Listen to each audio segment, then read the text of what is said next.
Are 5 years of monitoring data enough to make judgments about what these populations are doing? Definitely not.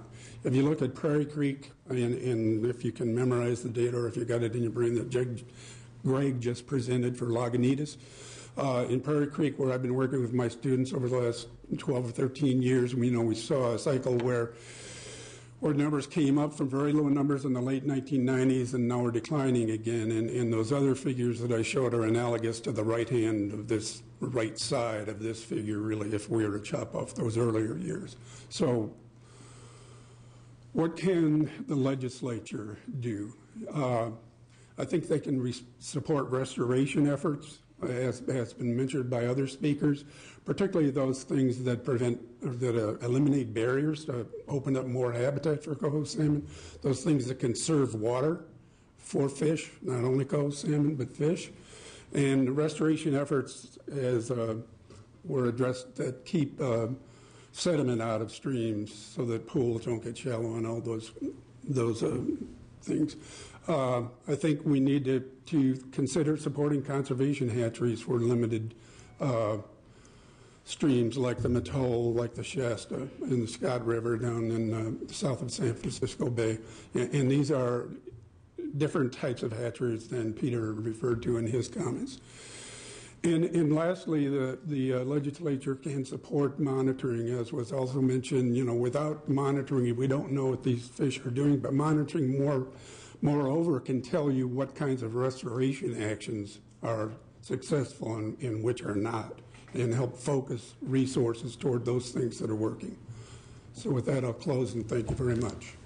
Thank you very much. We have a question from Mr. LaMalfa. Thank you. Mr. Duffy, a couple things. What is Geological Survey's interest in fish populations? It doesn't seem like a department that would be... I receive that question more frequently than you might guess. U.S. Geological Survey actually supports or has, and they're going, like agencies are prone to do, going through some reorganization now, but there used to be 4 divisions: geology, mapping, water resources, and biology. And they've at least in the past few decades, had a very strong biology program. The program that I'm involved in happens to be a cooperative effort between Humboldt State University, the USGS, the California Department of Fish and Game, and the U.S. Fish and Wildlife Service, where we pool resources to try to address problems or resource issues in the state of California. And also I should mention train students. A big part of my job is teaching at Humboldt State. Okay. Would you be able to scroll back to your Russian River graph you had a little bit ago, please? Okay. So that indicates in 2010 and 11 a recovery up to the near 100 mark. Is that correct? Yeah, those numbers might be a little fuzzy, but the trend is accurate. Fewer than 10 fish for a few years there, and finally, as I think Director McCammon mentioned in the previous panel, after a decade or more of efforts on this recovery program on the Russian River, they're beginning to see some result. Okay. You also mentioned the Scott River, I think, a minute ago, too. I mentioned the Scott in Santa Cruz area. Oh, Scott Creek. Okay. Scott Creek, yes. I'm sorry if I... Was there a graph for that? I did not have one, no. I was trying to concentrate north of the Bay Area and hoping that Brian would deal with everything south. That was the figure I showed. You should have a handout up there with it. Okay. All right. Thank you. Just as a cross-reference, too, we have... I have information that shows up in the Scott River in Siskiyou County that there was a run this year of 927 adults, which is right in the ballpark of what had been historically in that range in the 60s, for example, of like an 800 to 2,000 coho per the Department of Fish and Game's own figures. So. Yeah, those data that I said that are available on the Fish and Game's website don't capture 2011, or what I'll call this past winter. And throughout this region, we saw a bump an increase in the number of adults returning. Scott Creek is probably an outlier, maybe not an outlier, but is showing more of a response than most rivers in Northern California as far as Coho. So you're right. Okay. Thank you. May I shift to Mr. Moyle for a moment? Thank you. So bringing that back up on the Scott there, looking in your report here, you have second page on paragraph 2. It's you're talking about most bang for the buck in the immediate future, and this is a Shasta and Scott. And you mention here that the river needs to have its cold water sources now diverted, restored to make, once again, one of the most productive runs. So the what part are you talking about being diverted here? Because, again, we're seeing voluntary flows that are put back in, and the numbers would indicate, again, I think you'll 900 fish in this run. Yeah, that's the Scott. I was talking as much as anything about the Shasta, but also in the evening of the Scott, there's a need for more flows in the during the time the Coho are running up in the spring, and rather in winter and spring, and as well as for getting the juveniles down again. In the Shasta River, that's the river where a lot of the cold water is diverted for farms, and there's now a very successful effort by the Nature Conservancy to restore some of those flows, which we've been monitoring, and it's much more successful than we had any idea it would be in terms of how much cold water is being produced by their efforts. They acquired Big Springs Ranch, which is one of the big helps, but they're also, they have a demonstration program, which is I think you'll be hearing about, which is an attempt to demonstrate to other farmers in the watershed that they can have land management practices that will improve water quality in the Shasta River for Coho. But the Shasta is a river that has huge potential because it's so productive for its size historically. And one of the other things that needs to be done there is to take down Dwinell Dam to provide access to upstream areas as well as to increase the amount of cold water coming down the river. So do you have an idea on how you would swap warm water for cold water?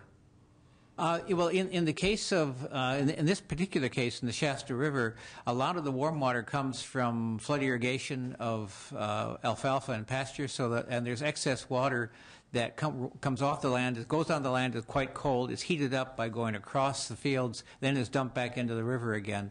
The Nature Conservancy has been demonstrating that you can capture that warm water before it goes back into the river, and then pump it back to use it to irrigate again. So you reduce the total amount of water. And steps like that have been taken. I've seen some of those facilities over there on the east side of Interstate 5 where they are recovering a bunch of that before it gets back to the Shasta and reusing that. Sure, and I think that's what they're trying to demonstrate, that there are ways to do to increase flows, especially increase cold water in rivers like that, without while allowing agriculture to continue and not disrupt things too much. Again, we're going to have presentations on this as one of the panels this afternoon. So, well, just one final one. What was your total figure for Coho in the state? Did you have a figure around 1,600 or?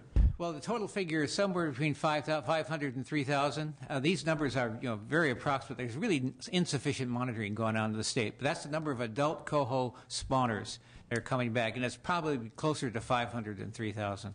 Are you calling which region? I'm sorry? Which region are you? That's for the entire state. So how does that fly? There's virtually none coming back in the southern part of the state, except in Lagunitas Creek. So, how does that fly within 1 year's run, say, up there in Siskiyou County that indicates 900 this year? Well, even with that, the number is pretty low. So you're talking about a multi-year average when you say the 500 to 3,000? Yeah, that's from the last 3 years, and really I was using the same data set when I created those numbers, the same data set that Walt was using, the fishing game data set, and I just saw the Scott River numbers really last night. So I might be able. You could push it up a little bit, but not much. I mean, that's still only 1,000 or so fish in the Scott River, and that's a high percentage of the number of adults coming back to California rivers. So that's not. It's hopeful, but it's a long way from. Well, we've heard this morning that 1 year is not enough information that's because right. of the 3-year cycle and the different runs, and also we have to be thinking about what the historic trends are over time, not 1 year's experience. There is some good news out there, here and there, Oh, yeah. but it's anecdotal. It's not trend line, and really what we need to be concerned with is what are the trend lines. I can remember reading an article in the 1980s that one of the things that got me going at the time was it was published in the official fishing game bulletin. It was titled "Coho on the Comeback Trail," and they had 2 years of good coho numbers. The good news is we called this Coho on the brink, and you can say on the brink of what? Yeah, brink of what? Exactly. Of the comeback trail. So, Mr. Huffman, did you? No. Okay. We have one more presenter, and we're doing caucus, so I'll ask Vivian to be as brief as she can. I know she has some important things to impart. Thank you very much to this panel. It was very, very informative. Vivian Hellowell, the Pacific Coast Federation of Fishermen's Association, is going to talk about fishing impacts.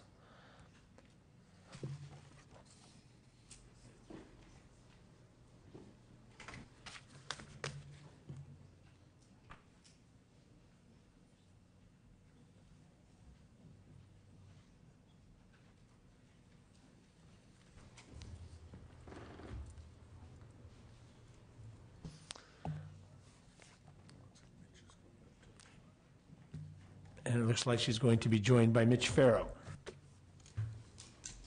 Welcome, both of you. Thank you, Chairman. Is my microphone on? If the light's on, it's on. So, yep. There we go. I'm mostly here for moral support since you have one person on this panel. Okay. Welcome, and thank you for being here. I'm Vivian Hellowell with Pacific Coast Federation of Fishermen's Associations and Institute for Fisheries Resources. And the committee here has asked me to talk about fishing impacts on coho salmon. I commercial fished out of Fort Bragg from 1974 through 1994. And I've been working in advocacy for the organization of port associations since then. We had our first major closure for coho salmon in the ocean in 1985 from Point Arena North, which is where the majority of the coho are. And we continued to have large area closures for commercial fishing up until there was none allowed at all in the mid-1990s. And the sport fishing has also been closed for about that long. For over 7 generations of these 3-year fish, there's been no directed fishing on them in the ocean. Fishermen practice avoidance. We don't like to be hooking these coho salmon in the ocean. We're trying to catch marketable kings, and the sport fishermen are trying to catch fish that they're allowed to eat, bring home for the barbecue. Coho salmon, in fact, were quite valuable as part of the commercial fishery,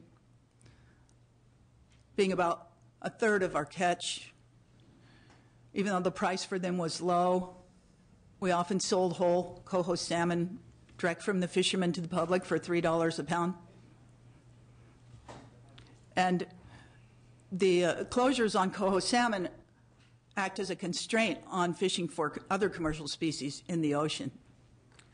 So the impacts to coastal communities have been significant from the loss of coho fishing. Can you explain the interplay between the fishing for coho, not fishing for coho, and how that impacts the other commercial fishery? Because when we have an area closure, then we're not allowed to Catch anything there. Thank you. We practice avoidance by lowering our gear in the water, by slowing down. And because the coho salmon are in areas of the ocean at different times than the king salmon, the Management Council closes areas so that we don't impact those fish. The robust runs contributed to jobs and taxes and stable coastal communities, and they have been a significant loss to us. There's some mistaken ideas that keep coming up I want to put to rest. People keep asking me occasionally if foreign trawlers are coming up the coast and scooping the fish. That hasn't happened since before 1978, when the Magnuson-Stevenson Fisheries Management Act went into effect with the 200-mile limit. Any joint fisheries after that were managed by our management council. So the needs of salmon are well known. How do we get there? Right now we're having a very excellent year of ocean conditions, good ocean conditions right now. There are, in the north, we've had a few days of fishing off Eureka area, large, fat coho salmon with adipose clipped fins from Oregon hatcheries. The fish are fat and healthy. They're, the kings that we're catching are bright from eating lots of krill, and there are lots of baby king salmon in the ocean right now that we're encountering. We support strong enforcement of water law, and we collaborate with all kinds of advisory committees and negotiations, such as on the Klamath, to come to agreements on how best to improve in-stream habitat for fish. Citizen monitoring, funding for citizen monitoring is important. Funding for water gauges and hobo temperature gauges.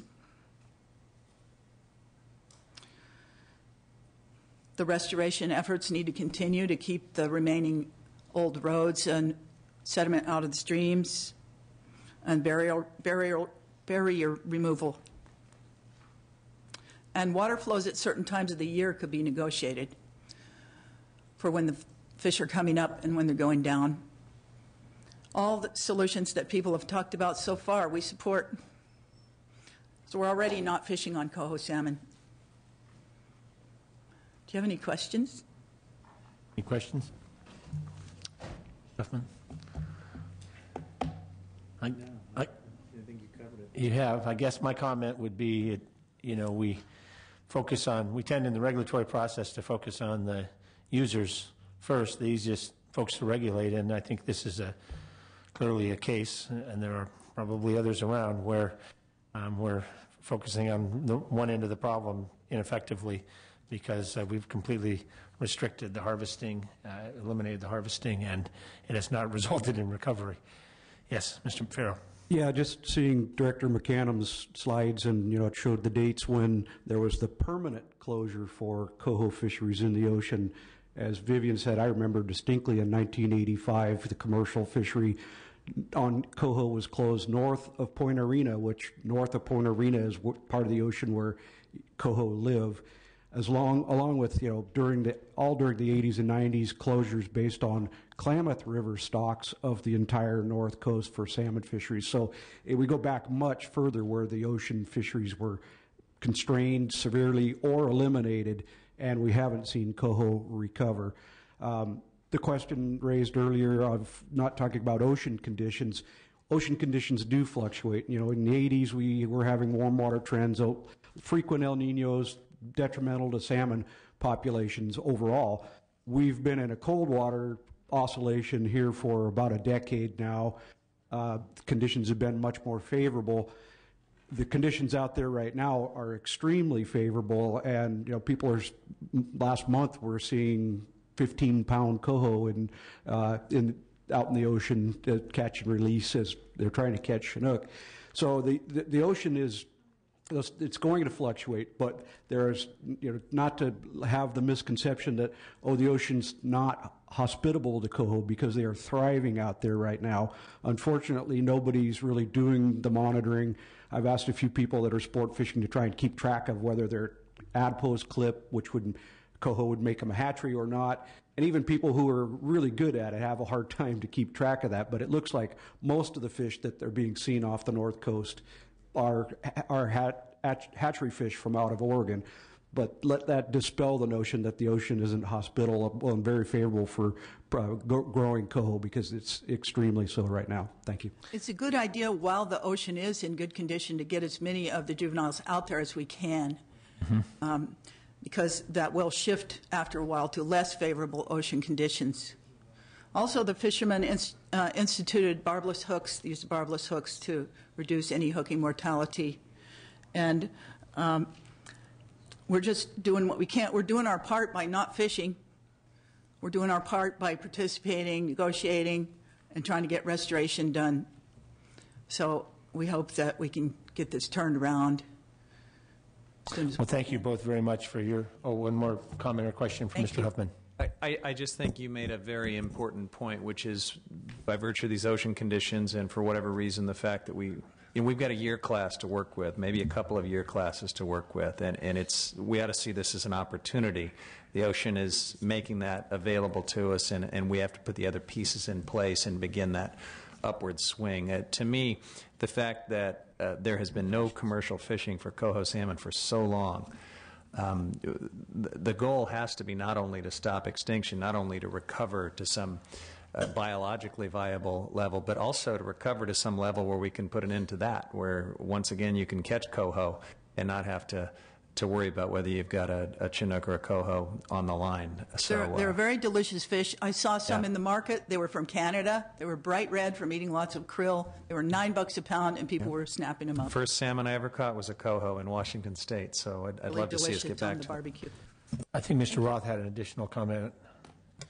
Thank you. I just want to also mention that Pacific Federation of Fishermen's Association has supported for, I think it's over 25 years, maybe 30 years, salmon stamp program, where basically you are taxing yourself to add to Department of Fish and Game funds to restore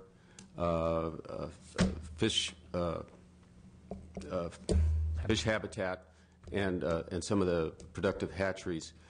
And this is a program that will be sunsetting next year.